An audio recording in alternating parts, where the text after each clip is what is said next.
Okay guys, welcome back to day one tasks or video two, right? So if you haven't watched the first video, I would recommend that you watch it, and let's continue.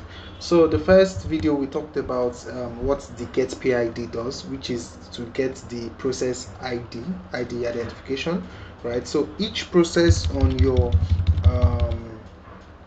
command, like each execution that you do has a particular process identification. Okay, so this one, its process identification is this, and this one, its process identification is this, and this one, its process identification is this. But one thing they need you to know is that we also have what we call parent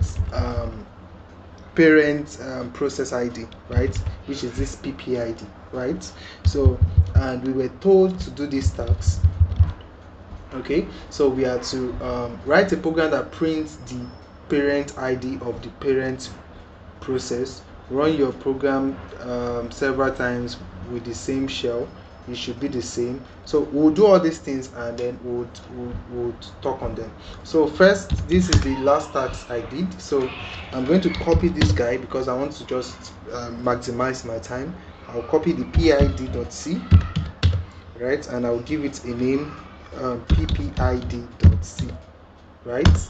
So that's it. So that's for parent process ID. So if I list it, I have PPID. So I'll vi PPID.c, right? So I have this, right? Good. So the next thing I want to do is what I will do is I want to get my PPID, right? So PID is still the same thing I'm going to use to PID underscore T is still what is going to store PIDs, like process IDs, right? But now I want to get parent ID. So let me call this one parent ID. Okay, so I'll call this guy parent ID, right? So I want to get parent ID. So I declared a variable for parent ID, right? So what I'll do is I want to get the parent ID of this program, right? So I'll say parent underscore PID. That's parent process ID. So the function is get PPID, right? Get PPID. So I want to get the PPID and then print it. We want to print it. It's as simple as that. So parent, right? And that will be all, and then return 0. Okay, so let us execute it. So if you are executing it, we can use this flag as well. Where is it? So let us use this guy. Okay, it's not up to that point. GCC wall. Okay, let's up to this point. So I will rename it while doing that. So this one is PPID, right? And this one is, let's give it as parent PID, right? Good. So ls, so we have parent, so let us run parent. So it's supposed to print parent ID for us, right? So if we run it again, you see that the parent ID for this guy is constant. If we run my PID, which is the child, right, it is different. So that's what they are telling you, that let's see. So basically the process ID, right, is an instance of an executing program, right, that has a unique process ID. A process is an instance of, so a process would have a unique process ID. That's an execution. Every execution has a particular process ID. So parent ID, you see it as where it is coming from. So a parent ID is always constant, right? But the process ID is different, right? The parent process ID is always constant, as you can see. So they say, note that in the example above, that every time you run the program, a new process is created, and its ID is different. So a new process is created, and then the ID of this execution is different. So this execution has its own ID. This execution, just like parent ID, has its own ID, but it is the same. So each process has a parent, right? All this process now, they have their parent ID, which is what we just did now. So each process has its own parent ID. So you might not understand this yet, but by the time we get to the third or fourth concept under this topic, you get to understand it clearly. Okay, so just follow through. Okay, so each process has a parent. The process that created it is possible to get the PID of a parent process by using the get PPID system call. So you should man this. We've done it in the first video. So from within the child process. Okay, so it said write a program that print the PID of the parent process, right? Run your program several times within the same shell. It should be the same, right? And that's what we did. Okay, so we said that we should do echo this guy, right? Print the same value. Why? Okay, so what this place is telling us is we are to put this guy in a, let me see, is it this one? Yes, so let us execute this guy. Echo $. Let's see. Does this guy print the same value? Why? Okay, I think that's what he's telling us. He said, will it print the same value? Can you see? It's still printing the same value. Why?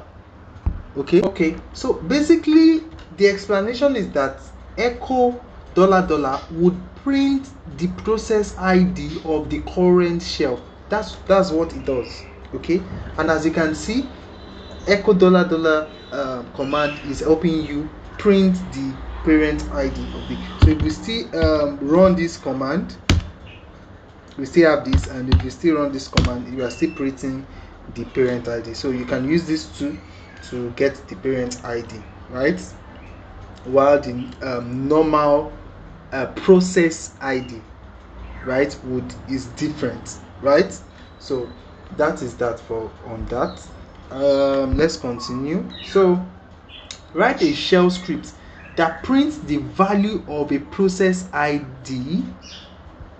Write a shell script that prints the maximum value of a process ID that we can ever have, right? So that is what this guy is saying, that we should write a shell script, that can print this. So what we'll do is we'll let's vi what should be the name.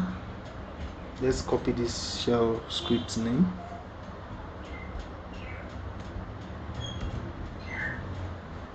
So I think this part gives us the path to our kernel. It is a system call, right? And it's trying to get the process ID maximum, right? So this is the kernel. You know, it is a system call that is, it interacts with the kernel directly, right? In order to get information. Okay, so we'll do these tasks and then we'll end this video and then we'll go to the third stuff. So what we'll do here is we'll vi a name and let's call it PID maximum dot shell script dot sh just for shell. Okay, so you know what we do, right? Shebang bin bash, right? Okay, so we want to get our PID maximum, so we say PID underscore maximum, okay, is equal to pound cat this, yeah.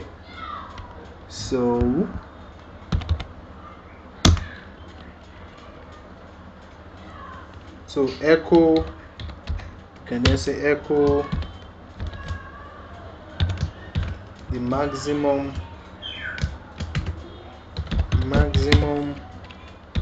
PID value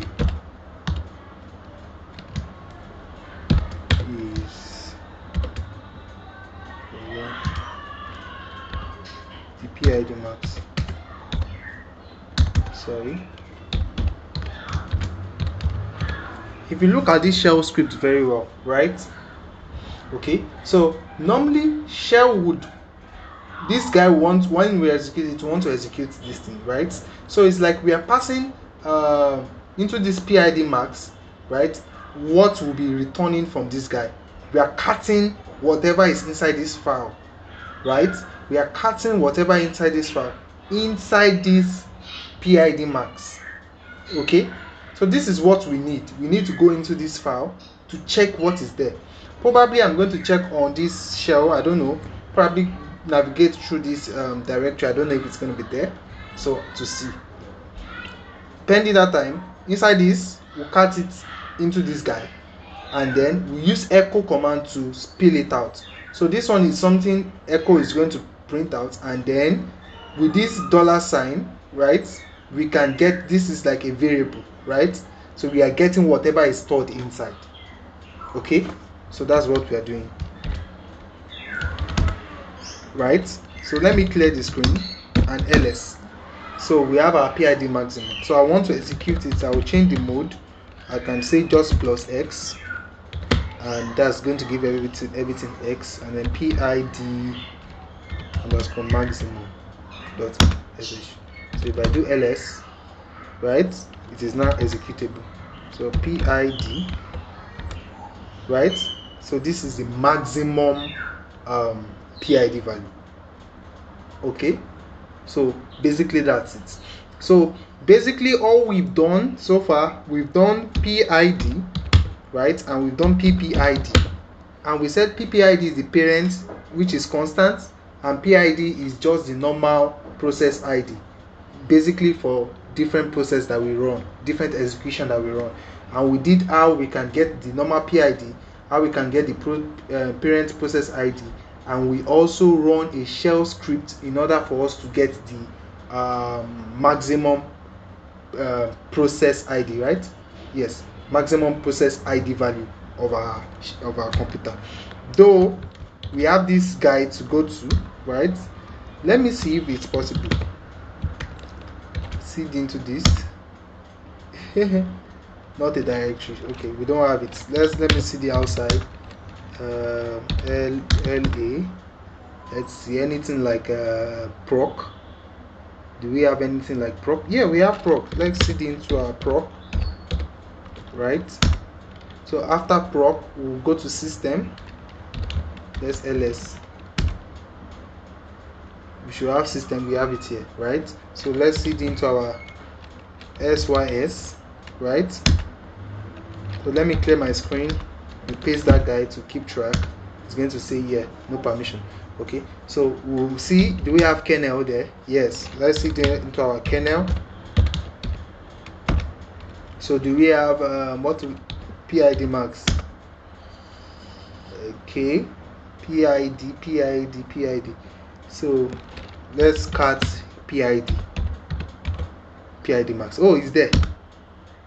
Can you see? It's inside our kernel. We have it there.